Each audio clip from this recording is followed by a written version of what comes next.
Leaving on one side whether you can have a universal definition, how, in fact, if people are going to set up a childbearing unit, how are these set up? How are marriages set up? Well, here again, our own culture is rather unusual. As Hobel, an American anthropologist, put it, few people are so given to romantic love as are Americans. Very few societies consider this matter of how you set up a marriage to be in the hands of the couple who are going to actually live together. Marriage, as you might say, is too important a matter to be left to those who are going to get married. It is the case that in some very simple societies, it is the partners who choose. But usually there are great pressures and great concern by the wider society. Marriage is of immense economic, political, and economic concern to others, and the emotional link between the pair is of less importance. As Radcliffe Brown put it, a marriage is essentially a rearrangement of social structure. It alters all relationships, and all those affected want to have a say in it. In Africa, he says, a marriage is not simply a union of a man and a woman. It is an alliance between two families or bodies of kin. Thus, the rules which dictate it are of central importance in these kinds of society, and it's been a concern of anthropologists to look at these major types of rules. Turning to these rules of marriage, one of the most helpful distinctions that has been made is by the French anthropologist, who has distinguished two major marriage systems in the world. There are elementary structures and there are complex structures. The elementary structures of kinship are those systems, and I'm quoting from him, which prescribe, they tell you you must, marriage with a certain type of relative. Or, alternatively, those which, while defining all members of the society as relatives, divide them into two categories, viz., possible spouses and prohibited spouses. So there are very strong rules about who you must and must not marry. Complex structures, of which Western industrial societies are an example, are reserved for systems which limit themselves to defining the circle of relatives and leave the determination of the spouse to other mechanisms, economic or psychological. Another way of putting this is that in elementary systems, which comprise most human societies, you can actually work out who you must marry, or a person must marry, at birth by looking at the kinship structure. It's embedded in the system. Certain cousins are eligible, others aren't, and you can tell roughly who a person will marry from the moment they're born in that way. For example, among the Yanomama described by Chagnon, a male must marry a woman of the category called Suaboya, meaning the word means wife. To state it more precisely, Yanomama society is characterized by a rule that enjoins a man to marry a woman of a specific kinship category. He has no choice with respect to the category. Within that small category, you may have a little bit of choice. Thus, there are explicit rules and norms about whom you should not marry and whom you should marry. In complex systems, such as our own, one may, in theory, marry anyone outside a very narrow range. You can't marry your parents and your children, but anyone else, basically, or grandparents or grandchildren, anyone else you may marry. And as a result, you have a very wide choice. In such societies, you can't determine at birth who a person will marry.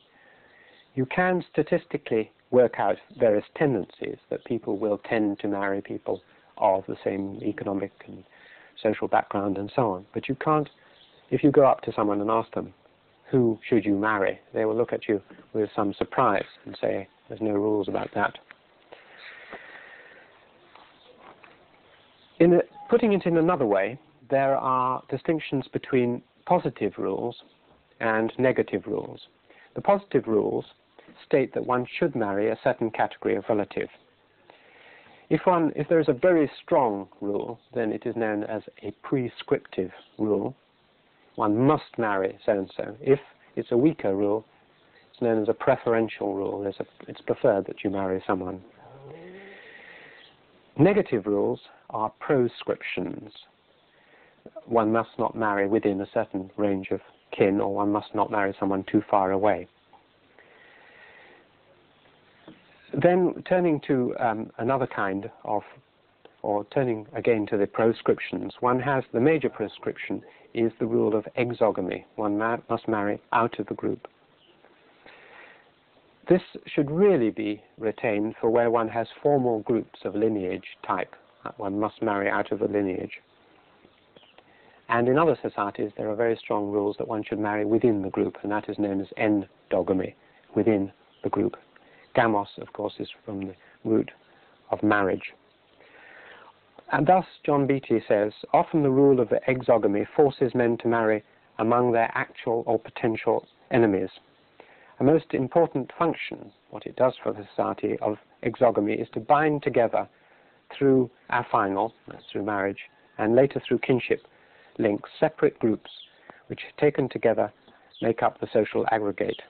And indeed, this has been one of the major interpretations of the reason for many of these rules, is that it holds the social structure together. As Levi-Strauss puts it in a metaphor, if it weren't for these rules which force you to marry in certain directions, the society would freeze. It would always marry within a very small group, and the wider links would be broken, and the society would, in many ways, either freeze or fall to pieces in endless warfare.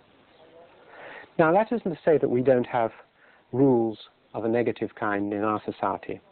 In fact, if you do any statistical work, you find that people tend to obey all sorts of invisible pressures. In the United States, for example, it was discovered that people almost always married within the same religious group, much higher rates marrying in that way than one would expect statistically. And there are racial, class, age, and other rules. We believe that we have a free choice system, but in practice, we don't. The most famous type of positive rule that has been discussed by anthropologists are the systems of cousin marriage. And here we need to introduce just one more set of jargon. Marriages on the father's side are patrilateral. Marriages on the mother's side are matrilateral. If you marry someone of the same sex as your father, in other words, you marry someone who is your father's brother's daughter, the same sex, then it is a parallel cousin marriage. If you marry someone who is of the opposite sex, your father's sister's child, it is a cross marriage. So anthropologists, for example, have discovered that the most common form of marriage in simple societies, strangely, is a prescribed or preferred marriage with your matrilateral, your mother's brothers, that's cross, your matrilateral cross cousin, your mother's brother's daughter. Why should this be the case? Well, there's a large debate on this. The most famous two theories.